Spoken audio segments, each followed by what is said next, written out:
नमस्कार, मैं हूं दीपाली राणा। आप देख रहे हैं कमोडिटी कॉल और बात करेंगे कमोडिटी मार्केट की स्ट्रैटेजीज पर भी। आपकी कोई क्वेरीज को भी करेंगे शामिल, लेकिन पहले बात करेंगे पाम तेल की। दरअसल इंटरनेशनल मार्केट में पाम के दामों में 2% से ज्यादा का उछाल आया है।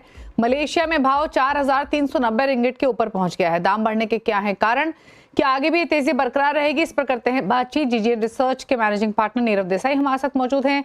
स्ट्रैटेजीज पर बातचीत करने के लिए एलएनपी एडवाइजरी सर्विसेज के रिसर्च एनालिस्ट भूपेश शर्मा हमारे साथ हैं। आप दोनों का ही स्वागत है इसमें। लेकिन नीरज, सबसे पहले आपसे समझना चाहेंगे कि किस तरीके की सिचुएशन बनी है। जो रिपोर्ट्स हैं कि मलेशिया में जो पाम ऑयल स्टॉक है वो लगातार तीसरे महीने कम रहा है। दिसंबर मई 2023 के लोवेस्ट लेवल पर आ चुका है। क्या यही कारण है इस प्राइस सर्ज के पीछे या और भी फैक्टर्स हैं? नहीं, देखिए, ओवरऑल सिचुएशन ऐसी है कि पाम ऑयल काफ़ी फॉल कर रहा था कंटिन्यूसली, तो नीचे में एक सपोर्ट बना है। मेजर रैली जो कल रात को शिकागो में और आज सुबह प्रोजेक्शन में रही, उसी ने पाम ऑयल को सपोर्ट किया है। अर्जेंटीनियन वेदर जो है वो थोड़ा खराब है, थोड़ा रेनफॉल का इशू भी है, तो इस कारण से मार्केट रैली कर रहा है। जहाँ तक कि मलेशिया के पाम स्टॉक्स की बात है, आई थिंक ये काफ़ी एक्सपेक्टेड था कि थोड़ा रिडक्शन आएगा। On the other hand, palm जो कंटिन्यूस घट रहा था वो इंडोनेशिया के B40 इम्प्लीमेंटेशन में, बायोडीजल प्रोग्राम में थोड़ी वायबिलिटी कम आ रही थी और लोगों को लग रहा था कि इंडोनेशिया का ये बायोडीजल प्रोग्राम थोड़ा स्लो चलेगा इनिशियली, बाद में लॉन्ग टर्म में सपोर्ट देगा। ये सिचुएशन थी। Overall Argentinian weather and low short covering, lower levels पे शॉर्ट कवरिंग के कारण ये मार्केट थोड़ा इंप्रूव हुआ है। ओके, अच्छा, दो चीजें और भी, इन्वेंट्री लेवल्स कैसे हैं और दूसरा ये डिमांड कैसे दिख रही है? सो इन्वेंट्री लेवल्स डेफिनेटली, देखिए, मलेशिया का inventory level is on a reduction trend, जो जनरली भी रहता है और एक्सपेक्टेड भी था। बट पाम में पर्टिकुलरली इंडोनेशिया ज़्यादा इम्पोर्टेंट रोल प्ले कर रहा है, और इंडोनेशिया में जो बहुत ज़्यादा सपोर्टिव ट्रेंड हो रखा था, बिकॉज लोगों को लग रहा था B40 इम्प्लीमेंटेशन 1 जनवरी से अच्छा रहेगा, तो वैसा डिमांड रहा नहीं है, इसलिए थोड़ा सा अवेलेबिलिटी अच्छा रहा है। ये इन्वेंट्री लेवल का सिचुएशन है। और एंड में मुझे लगता है कि यहाँ पर्टिकुलरली सोयाबीन ऑयल थोड़ा सपोर्टिव रहेगा, इंडिया में भी स्पेशली सपोर्टिव रहेगा, क्योंकि फरवरी मंथ में और मार्च मंथ में सोयाबीन ऑयल की अराइवल थोड़ी सी रिस्ट्रिक्टिव है। वहीं पाम के स्टॉक्स धीरे धीरे इम्प्रूव होंगे, बट जनवरी मंथ में नहीं, फरवरी मंथ में जाके इंडिया में। ओके, अच्छा नीरव, एक चीज और, पाम ऑयल के प्राइसेस इंडस्ट्री एक्सपेक्ट यही कर रही थी ग्लोबली भी और डोमेस्टिकली भी कि थोड़े से प्राइसेस नीचे आए, क्योंकि सोयाबीन हो या सनफ्लावर ऑयल हो उसके मुकाबले प्रीमियम पर ट्रेड हो रहा था, तो प्राइस सेंसिटिव बायर्स के लिए करेक्शन एक्सपेक्ट किया जा रहा था। फिलहाल अगर हम देखें तो सोयाबीन सनफ्लावर ऑयल के विज़ कहाँ हैं प्राइसेस? सो बेसिकली अभी भी सोयाबीन ऑयल ब्रॉडली चीपर है पाम ऑयल से, इसीलिए पाम का अपसाइड थोड़ा रिस्ट्रिक्टिव रह सकता है जब तक कि इंडोनेशिया का B40 इम्प्लीमेंटेशन बहुत स्ट्रॉन्ग सपोर्ट नहीं दे। बट ये जरूर है कि ये जो रैली आई है, इसमें सोयाबीन ऑयल में भी अच्छी रैली आई है, सनफ्लावर में भी अच्छी रैली आई है, तो जो पाम बहुत ज़्यादा प्रीमियम में हो गया था, वो गैप नैरोवर हुई है, और उसी के कारण इंडिया थोड़ा पाम पे परचेज भी कर रहा है। पर्टिकुलरली फरवरी मार्च शिपमेंट करके 2 हफ्ते में इंडिया ने 2.5 से 3.25 लाख टन तक तेल बुक किया है, और AMJ मंथ जो इनवर्स में तेल मिल रहा है उसमें अबाउट मोर देन 100 टन, मतलब 1 लाख टन के आसपास का तेल वो बुक किया है। ओके, एक फाइनल क्वेश्चन नीरव आपसे। प्राइसेस जैसे आपने कहा कि तेजी ऊपर रेस्ट्रिक्ट रहेगी, तो फिर क्या रेंज रह सकती है इमीडिएटली मौजूदा लेवल से? प्राइसेस को लेकर क्या व्यू है? सो ओवरऑल 4500 4550 के आसपास में BMD थोड़ा सा रेजिस्टेंस ले सकती है।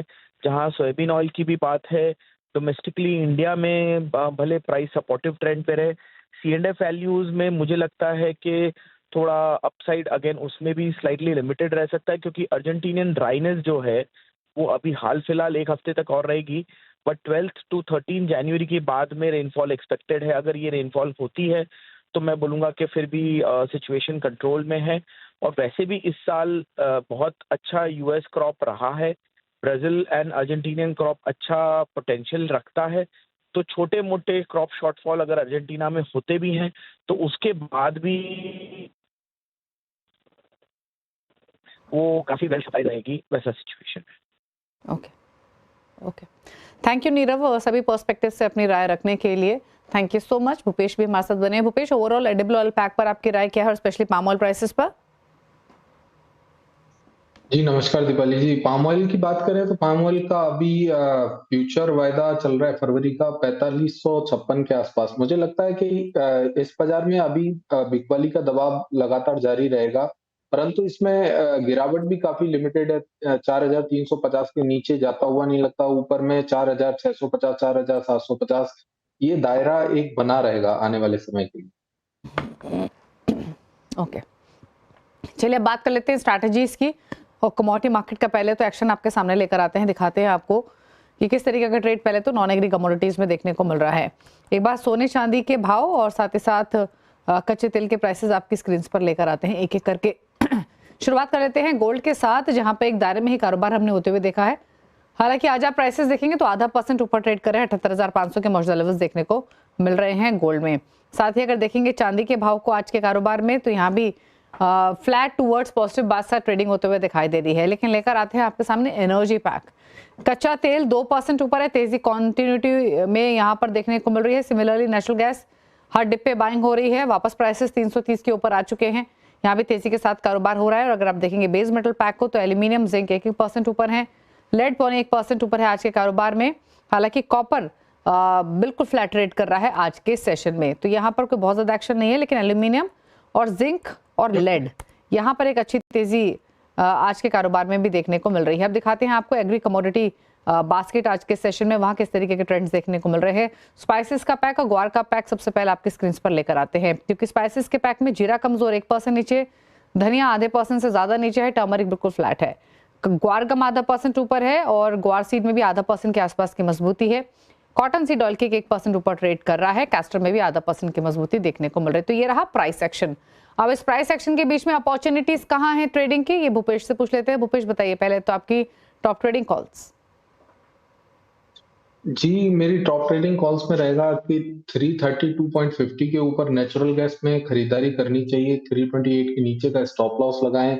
अपसाइड में 337, 341 के लक्ष्य संभावित रहेंगे। वहीं अगर एग्री पैक में बात करी जाए तो 10,620 के ऊपर ग्वारगम फरवरी वायदा में खरीदारी करनी चाहिए। 10,500 के नीचे का स्टॉप लॉस लगाएं।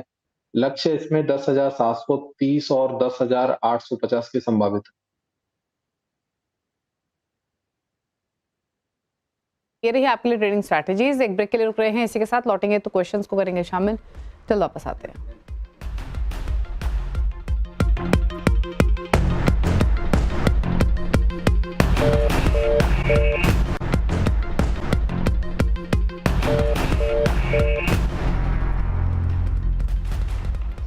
आप दे रहे हैं कमोडिटी कॉल। भूपेश शर्मा हमारे साथ बने हुए हैं, फटाफट से करते हैं क्वेश्चंस को शामिल। और पहला सवाल हमें भेजा है राम सोनी ने। सवाल इनका आया है हैदराबाद से, चांदी पर इनका सवाल है। इन्होंने 2 लॉट खरीदे हुए 88,560 के प्राइस पर जाना चाहते हैं, क्या करें, क्या सलाह रहेगी इनके लिए? जी सिल्वर की बात करें तो 91,000 का ट्रेलिंग स्टॉप लॉस इन्हें फॉलो करना चाहिए और अपनी पोजीशन में बने रहना चाहिए। मुझे लगता है अपसाइड में 92,900 और 93,600 तक के लक्ष्य आने वाले समय में देखे जा सकते हैं। राजेंद्र कुमार का सवाल है पुणे से, 2 लॉट खरीदे हुए 77,500 के भाव पर, निकले या होल्ड रखे? जी बिल्कुल इन्हें अपनी पोजीशन में बने रहना चाहिए। मुझे लगता है कि अभी भी बाजार में तेजी जारी रहनी चाहिए। अपसाइड में 78,900 और 79,200 के लक्ष्य संभावित रहेंगे, इसलिए ये ट्रेल भी कर सकते हैं अपनी पोजीशन में 77,900। देवासेन का सवाल है जयपुर से, जिंक पर 2 लॉट 252 के भाव पर खरीदे हैं, क्या करें?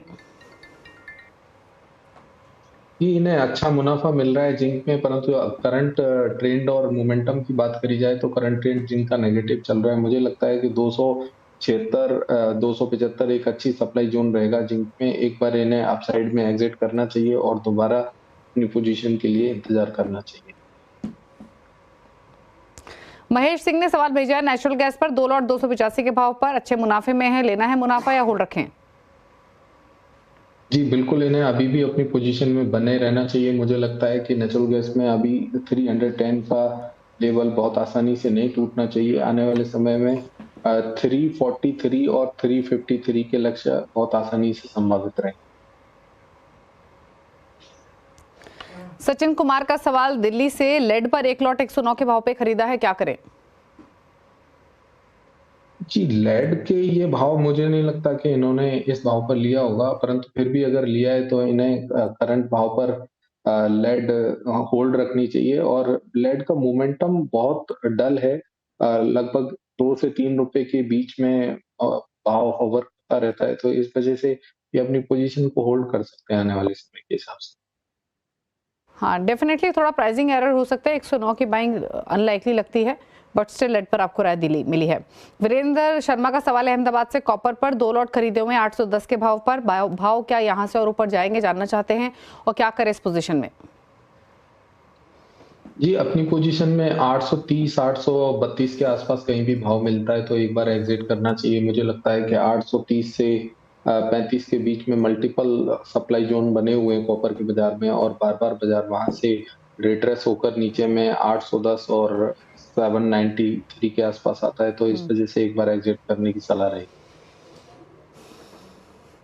श्याम पांडे का सवाल है छत्तीसगढ़ से, क्रूड पर 2 लॉट 5,900 के भाव पे खरीदे हैं, मुनाफे की पोजीशन है, क्या सजेशन रहेगा?